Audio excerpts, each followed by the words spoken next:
नमस्कार दोस्तों, इस वीडियो सीरीज में हम लोग पढ़ रहे हैं विज्ञान के वैसे सभी महत्वपूर्ण प्रश्न जो रेलवे की विभिन्न ऑफलाइन तथा ऑनलाइन परीक्षाओं में पूछे गए हैं। अगर आप इस वीडियो में नए हैं तो कृपया इस चैनल को सब्सक्राइब कर लें तथा प्लेलिस्ट में जाकर विज्ञान के और भी कई प्रश्नों के वीडियो हैं उन्हें भी देखें। अगर वीडियो अच्छा लगे तो लाइक करें, अपने सुझाव कमेंट करें और चैनल को सब्सक्राइब जरूर करें। आज का पहला प्रश्न है, जल का विशुद्ध रूप है। जल का विशुद्ध रूप कौन होता है? तो सही ऑप्शन हो जाएगा ए, वर्षा का जल। इसका सही आंसर वर्षा का जल। वर्षा का जल को ही विशुद्ध रूप माना गया है। इसकी व्याख्या देख लें तो वर्षा का जल जल का विशुद्ध रूप होता है। अगला प्रश्न है, कठोर जल साबुन के साथ पर्याप्त झाग उत्पन्न नहीं करता, क्यों? आप ऐसा जानते हैं कि कठोर जल साबुन के साथ पर्याप्त झाग उत्पन्न नहीं करता है। इसका कारण क्या है? इसका कारण है, इसका सही आंसर हो जाएगा ए। इसका कारण है कि इसमें कैल्शियम और मैग्नीशियम के विलेय लवण होते हैं। सही ऑप्शन ए। इसकी व्याख्या देखें, कठोर जल साबुन के साथ पर्याप्त झाग उत्पन्न नहीं करता क्योंकि इनमें कैल्शियम तथा मैग्नीशियम के बाइकार्बोनेट एवं कार्बोनेट उपस्थित रहते हैं। इस कारण की कठोरता अस्थायी होती है जो गर्म करने से दूर हो जाती है। अगला प्रश्न है, कठोर जल के संबंध में कौन गलत है? कठोर जल के संबंध में गलत पूछ रहा है दोस्तों, तो पहला ऑप्शन झाग नहीं बनता, ये तो बिल्कुल सही है। साबुन अधिक घिसता है, ये भी सही है। अगला इसका हो जाएगा कठोर जल का सही आंसर डी, आयरन पाइराइट की उपस्थिति। यह गलत है दोस्तों। कठोर जल के संबंध में यही गलत है, ऑप्शन डी नंबर गलत है। आयरन पाइराइट, कठोर जल में आयरन पाइराइट की उपस्थिति नहीं होती है। इसकी व्याख्या देखें, कठोर जल कैल्शियम और मैग्नीशियम के बाइकार्बोनेट, सल्फेट आदि के उपस्थिति के कारण झाग नहीं देता, इसीलिए साबुन अधिक घिसता है। अगला प्रश्न है, वह जल जो साबुन के साथ रगड़ने पर शीघ्रता से एवं अधिक झाग देता है क्या कहलाता है? तो ये हो जाएगा मृदु जल। साबुन को शीघ्रता से झाग देना यह मृदु जल में होता है। सही ऑप्शन बी हो जाएगा। व्याख्या देखें, मृदु जल साबुन के साथ रगड़ने पर शीघ्रता से एवं अधिक झाग देता है, अर्थात इसमें कैल्शियम और मैग्नीशियम के बाइकार्बोनेट, सल्फेट आदि की उपस्थिति नहीं होती है। अगला प्रश्न है, कैल्शियम कार्बोनेट कठोर जल का एक नमक है, इसका रासायनिक नाम क्या है? तो कैल्शियम कार्बोनेट का रासायनिक नाम पूछ रहा है, कैल्शियम बाइकार्बोनेट का रासायनिक नाम पूछा जा रहा है, तो सही ऑप्शन सी हो जाएगा। आप देख रहे हैं कि प्रत्येक प्रश्न किसी न किसी भी रेलवे की ही परीक्षा में पूछे गए इम्पोर्टेंट प्रश्न है दोस्तों, आप इसे ज़रूर पढ़ें। इसकी व्याख्या, कैल्शियम बाइकार्बोनेट कठोर जल का एक मिश्रण है, इसका रासायनिक नाम CaHCO3/2 है। छठा प्रश्न, खारे पानी में निम्नलिखित में से क्या उपस्थित नहीं है? खारे पानी में क्या उपस्थित नहीं रहता है? तो आप सही ऑप्शन हो जाएगा बी, खारे पानी में एल्युमिनियम उपस्थित नहीं रहता है दोस्तों। अगला प्रश्न देखते हैं, आप इसकी व्याख्या भी वीडियो को पॉज करके ज़रूर देख लिया कीजिए।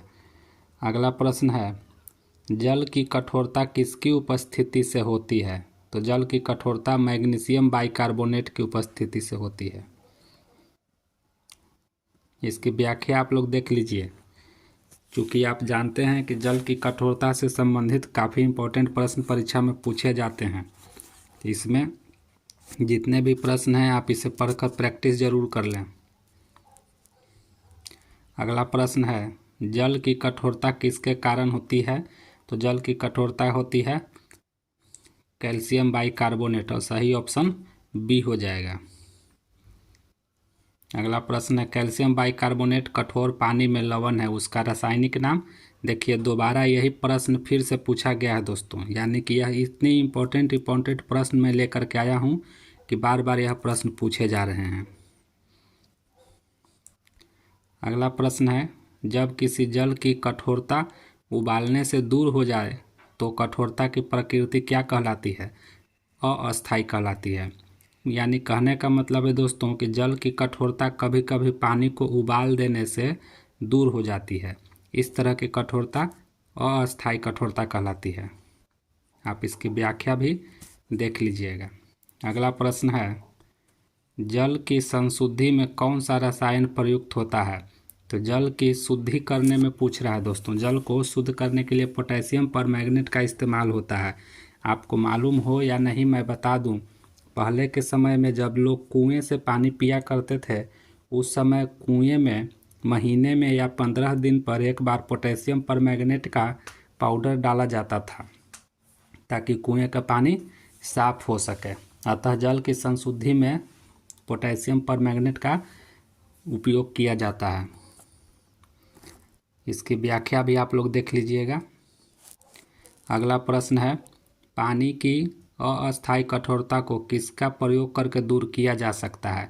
तो पानी की अस्थायी कठोरता को दूर करने के लिए कैल्शियम हाइड्रोक्साइड CaOH2 इसका उपयोग करके किया जा सकता है दोस्तों। आप इसकी व्याख्या देख लीजिएगा। अगला प्रश्न है, भारत में नगरपालिका जल का उपचार साधारणतः किससे किया जाता है?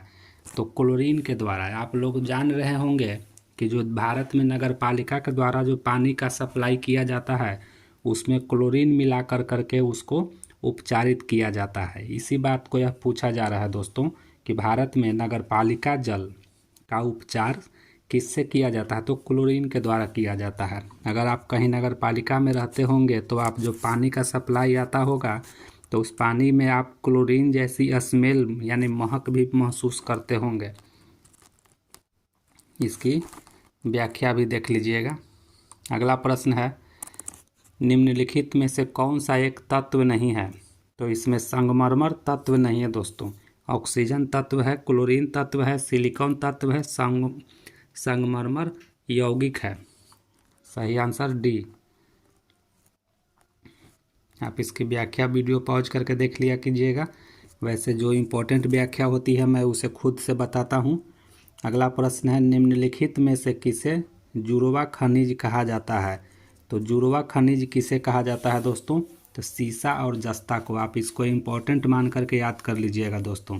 सीसा और जस्ता को जुड़वा खनिज के नाम से भी जाना जाता है। अगला प्रश्न, जुड़वा खनिज क्यों कहा जाता है?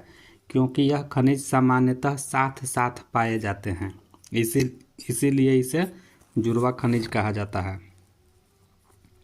अगला प्रश्न है, किसी तत्व का परमाणु सबसे छोटा होता है? 4 ऑप्शन है दोस्तों, चारों में सबसे छोटा परमाणु किसका होता है? तो सही ऑप्शन बी, हीलियम।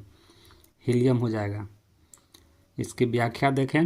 हीलियम परमाणु की त्रिज्या 31 पिकोमीटर है तथा यह सबसे छोटा परमाणु है, जबकि सीजियम परमाणु जिसकी त्रिज्या 343 pm है सबसे बड़ा परमाणु सीजियम का और सबसे छोटा परमाणु हीलियम का। आप इसको याद रखिएगा। अगला प्रश्न है, एक जल नमूना यानी कि वाटर का जो सैंपल है उसके बारे में पूछ रहा है। एक जल नमूना भारी जल कहा जाता है, क्योंकि भारी जल क्यों कहा जाता है? क्योंकि सही ऑप्शन बी हो जाएगा दोस्तों, पेय जल से भारी होता है। यानी पानी पीने वाला जो जल होता है उससे अगर भारी रहे तो उसको हम लोग भारी जल कहते हैं। वैसे आप लोग जानते होंगे कि भारी जल का सूत्र D2O अर्थात ड्यूटेरियम ऑक्साइड होता है दोस्तों। इसकी व्याख्या पढ़ लिया जाए, इम्पोर्टेंट है इसलिए मैं व्याख्या पढ़ रहा हूँ। भारी जल पेय जल से भारी होता है। यह हाइड्रोजन के समस्थानिक ड्यूटेरियम का ऑक्साइड D2O होता है। इसका अनुभार 20 होता है, जो साधारण जल के अनुभार से अधिक होता है। साधारण जल का अनुभार 18 होता है। इसे भारी जल कहा जाता है। भारी जल का उपयोग नाभिकीय विखंडन की प्रक्रिया में मंदक के रूप में होता है दोस्तों। ये तो काफ़ी इम्पोर्टेंट बात हो गई कि नाभिकीय विखंडन में मंदक के रूप में किसका प्रयोग किया जाता है?